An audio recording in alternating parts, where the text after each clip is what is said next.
Video મેં જોયો મીરાબેન આહિર, હું એમને ખૂબ અભિનંદન આપું છું કે સિવિલ હોસ્પિટલમાં જે તકલીફો હંમેશા રહે છે એનું એક સામાન્ય કલાકાર, એક સામાન્ય વ્યક્તિ તરીકે એમણે જે વિડીયો બનાવીને હિંમત કરી છે, આવી હિંમત હરેક વ્યક્તિએ કરવી જોઈએ. એટલે પહેલાં તો હું એમને આ ઉજાગર કરવા માટે સિવિલ હોસ્પિટલના કૌભાંડોમાં ચાલતી વ્યવસ્થાને ઉજાગર કરવા માટે અભિનંદન આપું છું.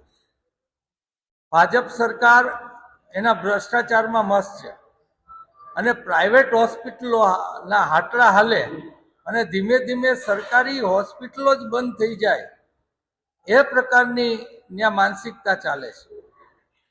એનો એક દાખલો હું આપીશ કે વિધાનસભામાં જ્યારે મેં નીતિનભાઈ પટેલ આરોગ્ય મંત્રી હતા ત્યારે પ્રશ્ન પૂછ્યો કે આપણી સિવિલ હોસ્પિટલોમાં ડોક્ટરો કેમ નથી, તો એણે એમ કીધું કે મળતા નથી. પ્રાઇવેટ હોસ્પિટલોને મળી રહે છે ડોક્ટરો, જોઈએ એટલા મળી રહે, સિવિલ હોસ્પિટલને જ મળતા નથી.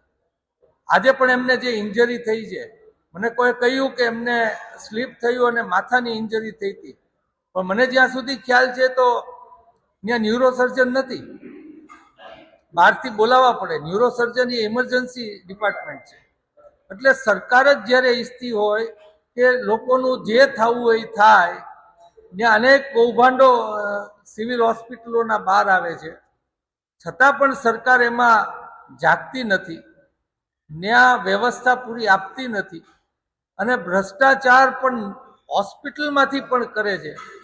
ભણતર અને શારીરિક વ્યવસ્થા લોકો માટેની, આ બંનેમાં પણ ભ્રષ્ટાચાર કરવામાં ભાજપ ઊણું ઉતરતું નથી. ત્યારે હવે કોઈને કહેવા જવાનો મીરાબેનને કહીશ કે અર્થ નથી. સ્વયં લોકો જાગૃત થશે, આ દેશના માલિક છે એ સમજશે, એના વિચારથી સરકારને હાલવું પડે. પણ એ ભ્રષ્ટાચારનો વાંધો નથી લેતા તો એ કરે છે. એ સુરક્ષાની વ્યવસ્થા નથી કરતા માગતા તો એ નથી મળતી, હોસ્પિટલની વ્યવસ્થા નથી માગતા એટલે નથી મળતી, શિક્ષણ નથી માગતા સરકાર આગળ એટલે નથી મળતું. તમે લોકો એ માગશે તેથી મળશે અને લોકો જ આ ભાજપનો જવાબ હોઈ શકે જ્યારે એણે વિરોધ પક્ષ પણ રહેવા નથી દીધો. લોક જાગૃતિ આવે એટલી આપણે પ્રાર્થના કરીએ. સાંજ સમાચાર ફેસબુક પેજને લાઇક કરો, વિડીયો શેર કરો અને વધુ વિગતવાર સમાચાર માટે sanssamachar.net વિઝિટ કરો.